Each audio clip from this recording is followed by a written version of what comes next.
Even after giving away everything she had, she gave the inspector something just to save her husband's life. But why? Far away, on a rainy night, far from the noise of the city, in a small hut, a dim lamp flickered. In that pale, yellow light of the lamp, a story was being written. A story that did not belong only to 2 people, but to thousands of souls. Souls who, though bound together, were separated by deep secrets. In the hazy dawn, when even the birds had not started chirping fully, a woman whose name we may not know, but whose eyes carried tears of love, was trying to wake her husband. Her voice carried slight irritation, but far more love. Wake up! Why do you always get up so late in the morning? I've been calling you for so long! What can I do? You're so tired at night. Yes, and because of that tiredness, you leave in a rush in the morning without breakfast? Now I have to go. Will you come home for lunch? I'll try if I get time. All right, then I'll send your lunch to the office. Okay, fine. And then he left, on an unknown road, toward an unknown destination. Behind remained her tearful eyes and the empty walls of that little house, which were perhaps going to be filled with another story that afternoon. The soft noon sunlight spread into the yard when suddenly a knock on the door shattered the silence. A police inspector stood there in uniform, eyes filled with strange sternness. The woman, who had perhaps been preparing lunch for her husband, opened the door. Inspector, you here? Yes, I had to come. Do you have any news of your husband? He went to the office in the morning. Madam, he is not in the office. He is in jail. What nonsense are you talking about? Are you out of your mind? I'm not talking nonsense. I'm telling the truth. Your husband is a big smuggler. Today, I caught him red-handed. No, that's a lie. My husband could never do such a thing. He is honest. He is happy with his little shop. He would never do anything like that. I trust him completely. Madam, that little shop is only a cover. Behind it is a huge smuggling network. The inspector smirked. Fine, you don't believe me? Call him then? She dialed the number. A mechanical voice said, "The number you are calling is currently switched off. Please try again later. No need to call." Madam, his phone is at the police station. Now, do you believe me? The woman collapsed in tears. No, sir, my husband cannot do such a thing. Please, I beg you, help me. I have no one else here. Please, save him. Madam, don't waste my time. If you want me to help your husband, then there's only one way. Please tell me what I can do to save him. I'll do anything, even give my life. Not too much. Just arrange 5 lakh rupees. Then your husband will be released. 5 lakhs. Where would I get so much? I have nothing. Madam, with such a big smuggling network, surely he has some hidden money. No, stop accusing my husband. I'm only doing this for him. He has no such business. I know my husband. He shares everything with me. Maybe someone has falsely accused him. He would never do such a thing. Madam, as long as the case is only in the station, things can be settled.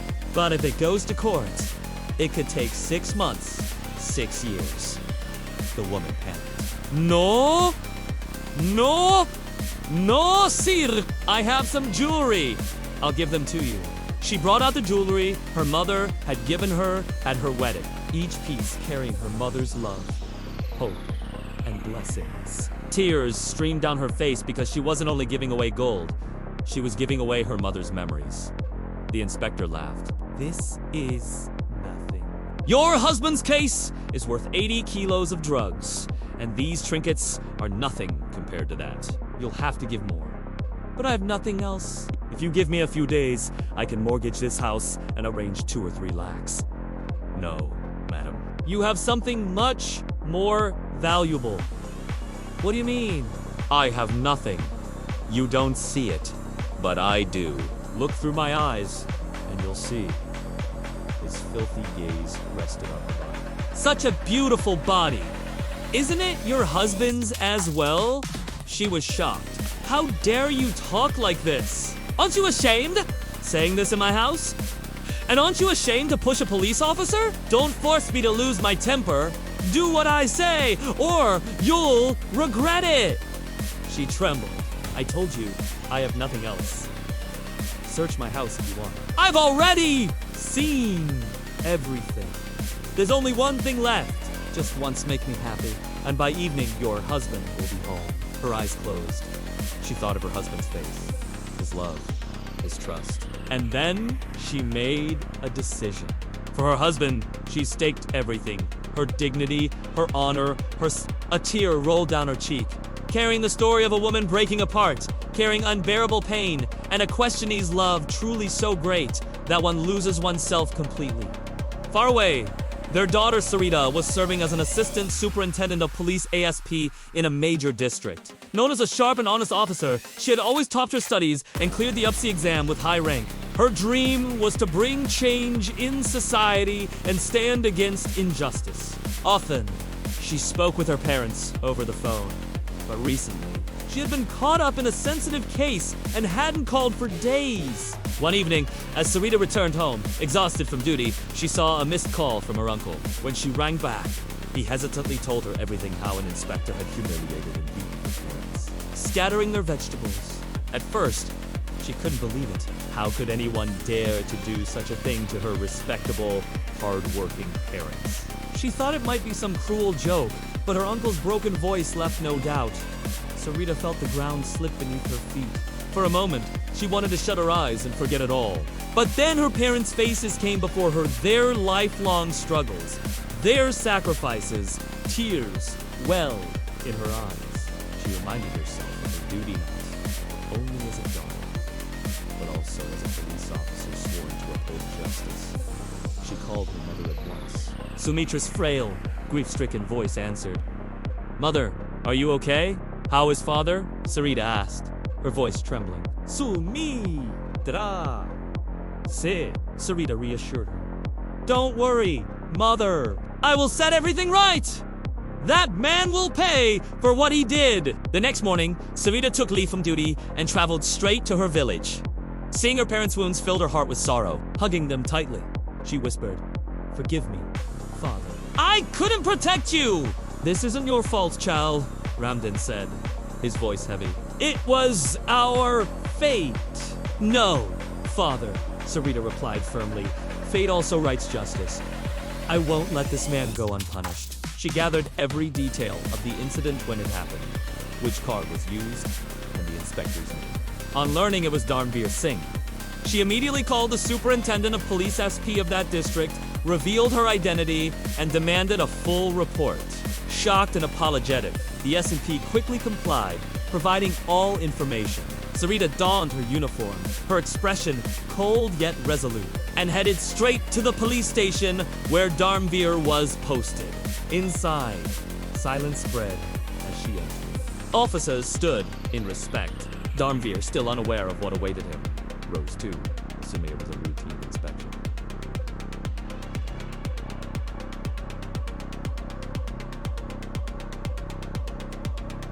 Inspector Dharmveer Singh. Sarita asked calmly. "Yes, you don't recognize me?" she asked, staring into his eyes. He looked closely. Her face seemed familiar, like someone he had seen before. "Perhaps I've seen you somewhere," he muttered. "Maybe you saw my parents," Sarita said, her voice icy. Dharmveer froze. "Your parents?" he said. "Yes. The elderly couple selling vegetables by the road Sada. Ones you beat mercilessly with your baton." Sweat trickled down Dharmveer's face. "Madam, forgive me. I didn't know they were your parents." Sarita's voice grew colder. "You didn't need to know they were my parents.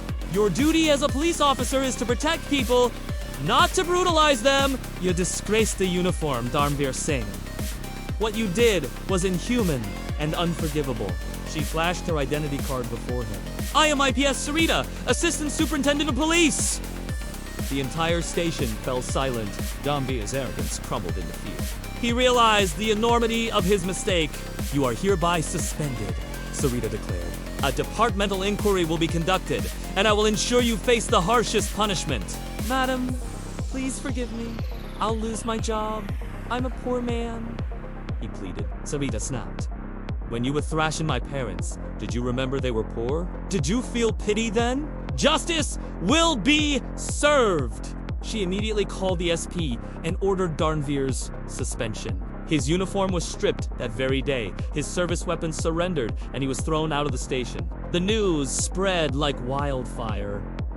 Locals, who had long feared him, rejoiced. They praised Sarita's courage and her fight for justice. Her parents felt relief that their dignity was restored. Sarita spent a few days with them, comforting and assuring them that no one would ever dare to trouble them again. She instructed the local police to protect all small vendors and warned against any harassment. Darnvir was dismissed after a departmental inquiry, and even a criminal case was filed against him. He paid dearly for his arrogance and for repentance. This was not merely the suspension of an inspectorate, it was the victory of justice, and the story of a daughter's unshakable love for her parents. It proved that misuse of power never prevails, and in the end, truth and integrity always win. Ramdan and Sumitra restarted their little stall, their faces glowing brighter than ever. Free from fearbe, because now they knew their daughter was their shield. To the townsfolk, they were no longer just vegetable sellers, but living symbols of justice. And so, the lesson remained clear. The true honor of a uniform lies in serving people. For that is a police officer's greatest duty.